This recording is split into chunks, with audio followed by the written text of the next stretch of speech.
Sobre a guerra, o noticiário internacional. O Marcelo Favalli de volta aqui aos nossos estúdios, sempre no Jornal Jovem Pan.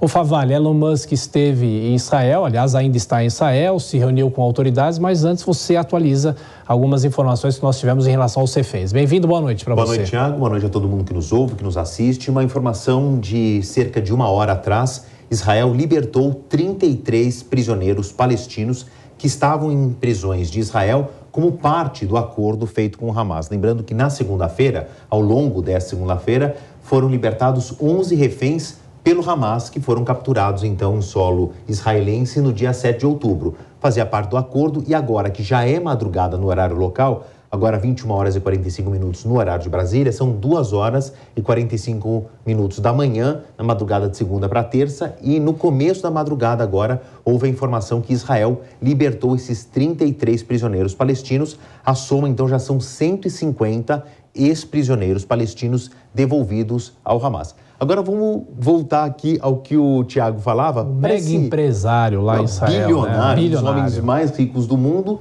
está em Israel. Agora, o curioso, Thiago, é que ele não faz parte de uma figura política, ele não está ligado nas Nações Unidas, nem diretamente a nenhum governo. O que o Elon Musk foi fazer em Israel? Claro, ele é uma figura popular muito proeminente, lida com empresas de tecnologia, Israel é um polo tecnológico do mundo, mas essa viagem ela tem um teor diplomático. Aqui ele aparece ao lado do primeiro-ministro, o chefe de governo Benjamin Netanyahu, visitando um dos kibbutz que foi atacado então pelos terroristas em 7 de outubro. O Elon Musk quis visitar os locais desse e o Netanyahu aproveitou a visita dele para mostrar uma das partes de Israel que foi mais brutalmente atacada pelos terroristas do Hamas. Agora, tem uma missão diplomática aí nas entrelinhas, porque entre os muitos negócios do Elon Musk está o X, o antigo Twitter, que tem sofrido muitas críticas por não conseguir eliminar da rede discursos de ódio, frases antissemitas. Aliás, ele ouviu muito isso em Israel.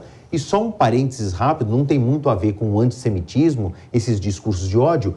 A Prefeitura de Paris, nessa segunda-feira, apagou a sua conta no X, alegando que a rede se tornou ali um esgoto, estou repetindo as palavras da Prefeitura de Paris, um esgoto de trocas de mensagens muito belicosas, muito agressivas, e decidiu não usar mais a rede X como um dos polos de comunicação com a população. Nessa outra imagem que a gente estava vendo agora há pouco, o Elon Musk conversando com o presidente de Israel, que é o Isaac Herzog. Israel tem o primeiro-ministro, Netanyahu, que é o chefe de governo, e aí o Isaac Herzog, que é o chefe de Estado. E aí ele escutou um puxão de orelha, para dizer o mínimo. Eu tirei até um trecho dessa conversa em que o Herzog fala para o Elon Musk: você, Musk, tem um papel muito importante a desempenhar, porque a plataforma que você dirige, o X, infelizmente abriga muito ódio aos judeus e abriga muito antissemitismo. Acredito que temos que discutir como combater esse ódio nas redes. Realmente você falou sobre a tecnologia. O que o Elon Musk pode ajudar na tecnologia dessa guerra, das informações, né? Aí ele foi pisar num campo minado, Thiago. Porque há mais de um mês, então, quando havia essa iminência aí de guerra logo depois do ataque em 7 de outubro, e que Israel acabou cortando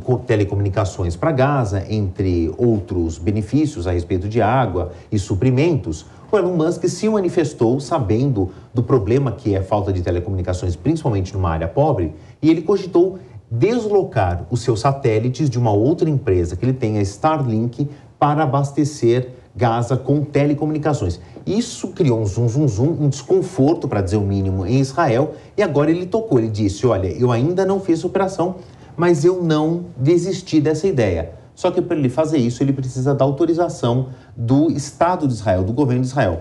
Eu transformei aqui numa linguagem gráfica para a gente entender como é que seria isso. Então, para quem não conhece, estou apresentando uma das empresas do Elon Musk, uma das mais bem-sucedidas, que é a Starlink. Ele permeou a órbita baixa terrestre com, até o momento, 240 satélites espalhados ao redor do globo que emitem sinais de internet. Aqui por terra você precisa comprar esse serviço, comprar uma antena que receba esse sinal, mas é tudo muito simples. O equipamento ele é absolutamente autônomo, basta ligar, a própria antena localiza um desses 240 satélites e você começa a receber internet imediatamente.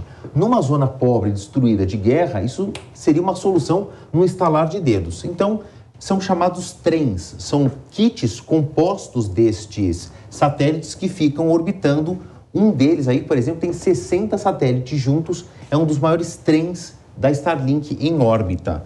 Aqui está a Terra, por isso que eu falei, é uma órbita baixa, são 500 quilômetros a partir do nível do mar, quando os satélites tradicionais, esses outros de telecomunicações e de observação, estão a 1.000 quilômetros de altitude. Então, é uma nova tecnologia muito eficiente e barata.